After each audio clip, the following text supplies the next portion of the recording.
ماں کی ممتا۔ ہمیں اماں جی اس وقت زہر لگتی جب وہ سردیوں میں زبردستی ہمارا سر دھوتی۔ لکس، کیپری، ریکسونا کس نے دیکھے تھے؟ کھجور مارکا صابن سے کپڑے بھی دھلتے تھے اور سر بھی۔ آنکھوں میں صابن کانٹے کی طرح چبھتا اور کان اماں کی ڈانٹ سے لال ہو جاتے۔ ہماری ذرا سی شرارت پر اماں آگ بگولا ہو جاتی اور کپڑے دھونے والا ڈنڈا اٹھا لیتی جسے ہم ڈمنی کہتے تھے، لیکن مارا کبھی نہیں۔ کبھی عین وقت پر دادی جان نے بچا لیا، کبھی بابا نے، اور کبھی ہم ہی بھاگ لیے۔ گاؤں کی رونقوں سے دور عین فصلوں کے بیچ ہمارا ڈیرا تھا۔ ڈیرے سے پگڈنڈی پکڑ کر گاؤں جانا اماں کا سب سے بڑا شاپنگ ٹور ہوا کرتا تھا، اور اس ٹور سے محروم رہ جانا ہماری سب سے بڑی بدنصیبی۔ اگر کبھی اماں اکیلے گاؤں چلی جاتی تو واپسی پر ہمیں مرونڈے سے بہلانے کی کوشش کرتی۔ ہم پہلے تو ننھے ہاتھوں سے اماں جی کو مارتے، ان کا دوپٹہ کھینچتے، پھر ان کی گود میں سر رکھ کر منہ پھاڑ پھاڑ کر روتے۔ کبھی اماں گاؤں ساتھ لے جاتی تو ہم اچھلتے کودتے خوشی خوشی ان کے پیچھے پیچھے بھاگتے۔ شام گئے جب گاؤں سے واپسی ہوتی تو ہم بہت روتے، ہمیں گاؤں اچھا لگتا تھا۔ ماں، ہم گاؤں میں کب رہیں گے؟ میرے سوال پر اماں وہی گھسا پٹھا جواب دیتی، جب تو بڑا ہوگا، نوکری کرے گا، بہت سے پیسے آئیں گے، تیری شادی ہوگی، وغیرہ وغیرہ۔ یوں ہم ماں بیٹا باتیں کرتے کرتے تاریک ڈیرے پر آ پہنچے۔ مجھے یاد ہے گاؤں میں بابا مظفر کے ہاں شادی کا جشن تھا۔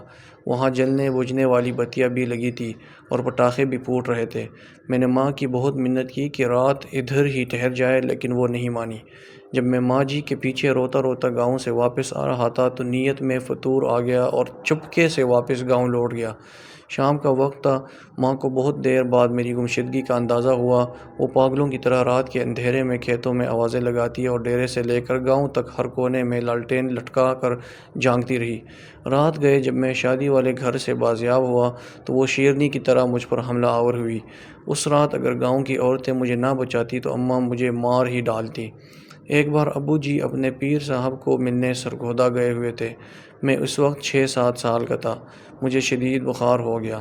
اماں جی نے مجھے گرم چادر میں لپیٹ کر کھندے پر اٹھایا اور کھیتوں سے گزرتی 3 کلومیٹر دور گاؤں کے اڈے پر ڈاکٹر کو دکھانے لے گئی۔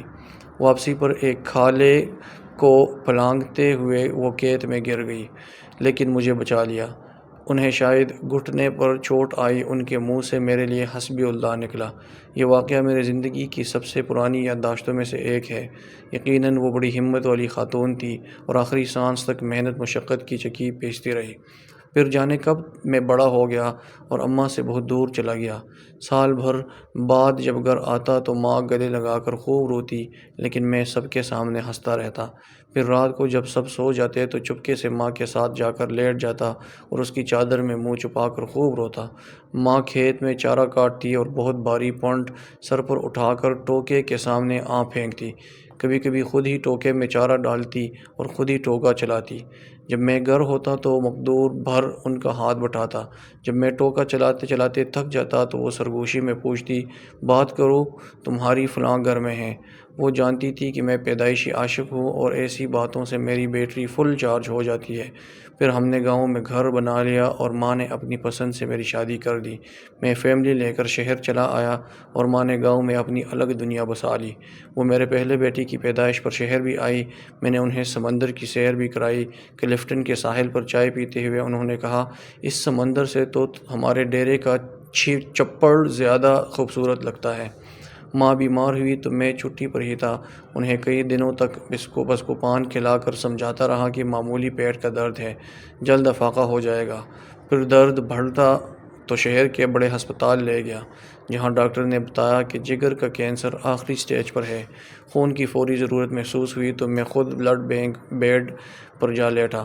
ماں کو پتہ چلا تو اس نے دکھ سے یہ دیکھ کر اتنا کہا، کیوں دیا خون، خرید لاتا کہیں سے، پاگل کہیں کا۔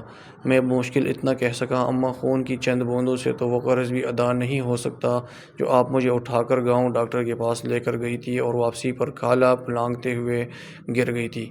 وہ کھلکھلا کر ہنسی تو میں نے کہا، اماں مجھے معاف کر دینا، میں تیری خدمت نہ کر سکا۔ میرا خیال ہے کہ میں نے شاید ہی اپنی اماں کی خدمت کی ہوگی۔ وقت ہی نہیں ملا، لیکن وہ بہت فراخ دل تھی۔ بستر مرگ پر جب بار بار میں اپنی کوتاہیوں کی ان سے معافی طلب کر رہا تھا تو کہنے لگی، میں راضی ہوں بیٹا، کاہے کو بار بار معافی مانگتا ہے۔ ماں نے میرے سامنے دم توڑا لیکن میں رویا نہیں۔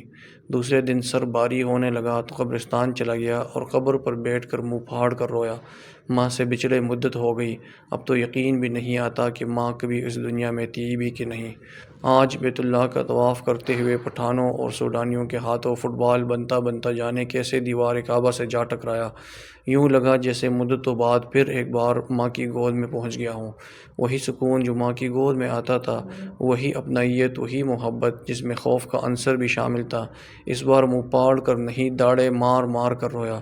70 ماؤں سے زیادہ پیار کرنے والا رب کعبہ اور ہم صدا کے شرارتی بچے۔